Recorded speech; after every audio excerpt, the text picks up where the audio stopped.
I found out my roommate and friends have been mocking me behind my back for months in a secret group chat. But I'm pretending I don't know so I can quietly cut them all off and ghost them when I leave town. I'm Ron, 28, and I currently live with my roommate, Emma, who's 27. She's my younger sister's best friend, and I've known her since we were kids. Originally, my sister lived with us too, but she moved abroad for her studies and now lives in another country with her fiancé. The apartment belonged to her late aunt, so she lets me stay there rent-free, but we share the bills and chores. It's a pretty great setup if you ask me. I've never had any issues living with Emma. There have never been any romantic feelings between us. I respected her boyfriends, and she respected my girlfriends. I see her as part of my family, almost like a sister. Well, 2 months ago while she was taking a shower, I saw a notification on her phone with my name on it, and I looked at it and it said, "I found the perfect girl for Ron's prank." I got curious and opened her phone since I know her passcode. There I saw how basically all our mutual friends, except a few I had from my army days and my childhood best friend who lives in another city, were all members of a group chat that started a month ago, and there they were all sharing memes and gifs, mocking me about my appearance, and basically I became equivalent of ugly to them. I couldn't understand why they were so mean, since I genuinely thought we had a good relationship and friendship. As I was scrolling all the way back, I found out that everything started after my roommate told one of her friends that she's so turned on that she's thinking of screwing the old and fat hobo who's sleeping on our rooftop sometimes. Her friend replied that I'm single too, and she could F me. And my roommate answered that she's not that desperate yet, and they both share laughing emojis and stuff. Then they kept at it by posting puking emojis when they talked how they imagine I made love. Then other friends started getting into the joke, and soon they created an entire group, just so they can share humiliating posts about me. They even started using "I'd rather screw the hobo" as an aside joke, which I heard them say a few times, but didn't know what it meant until now. I was standing there reading all these comments feeling numb and not knowing how to react. They also planned to do a prank on me. They would have a really pretty girl flirt with me and ask me out, and when I would go to the date, she would stand me up and they would have a bet on how long would I wait for her. Obviously, since I knew their plans, I rejected the girls' advances, to which I imagine all of them were surprised. Now, I'm not insecure about my appearance. I know I'm not great looking, but I never had trouble finding girls, and despite what they wrote, they didn't make me feel ugly or sorry for myself.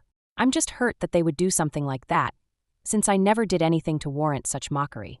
Of course, I'm more hurt about Emma, and I'm mostly confused since I know she cares a lot about me. 3 years ago, I had a motorcycle accident, and she practically slept in the hospital for the 10 days I was there, and after we came back home, she helped me all the time until I got better. So I don't know why she would do something so mean towards me. Personally, I think it was just a joke comment that got out of hand. After that, I stopped hanging out with them. I started using work as an excuse, but I limited my interactions with all of them, including Emma. If I knew they'd be at home, I'd stay longer at work or go for a walk until they left, or I'd go out with my other friends. If they suggest a night out, I'd say I was tired from work or sick and wouldn't go. I've cried a few times I stayed home thinking about the whole situation. Emma asked me the other day if everything is all right, and I told her I had some pressure at work, since I'm aiming for a promotion. That's not a lie, actually. Our company is opening a new branch in another city, and I was originally asked to relocate there. But I declined since I would be all alone and had to start my social circle from zero. But after that, I talked with my boss and I agreed to relocate, once the facilities are ready, which is January 2025 according to schedule. I haven't told anyone about this yet.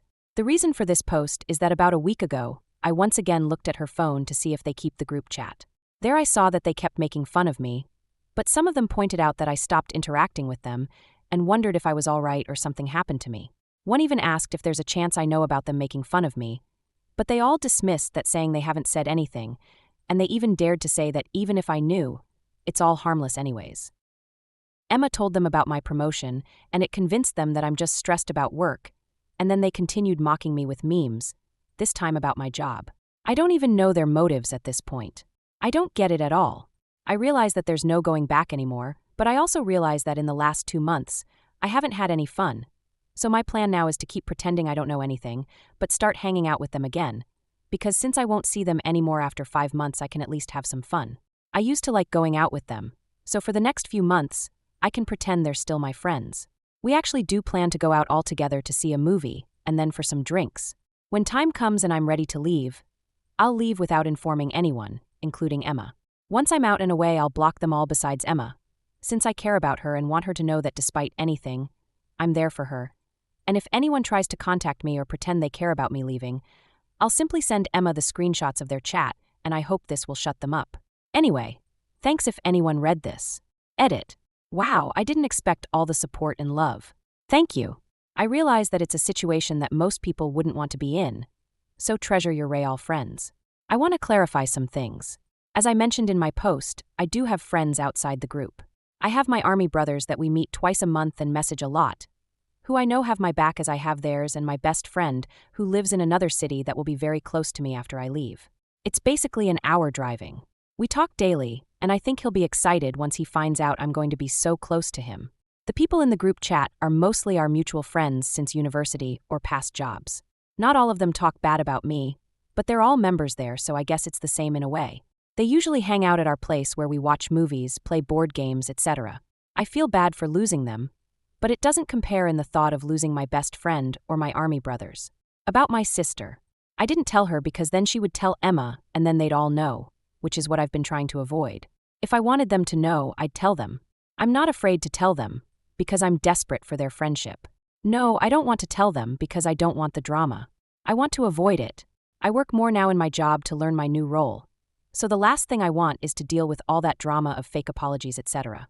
I'd rather be just me pretending I don't know than all of them pretending they're sorry. I understand why some people don't want me to hang out with them and just expose them and everything, but it wouldn't benefit me to do it. All I would gain is drama and awkward situations. I'd rather focus on me, planning my departure, get ready for my new role, and figure the aftermath. In the meantime, I don't think it would do me any good to end things with them now. I figure I can't make new friends or seek for a girlfriend in this city since I'm leaving, so I can manage a few months in their company instead of closing to myself.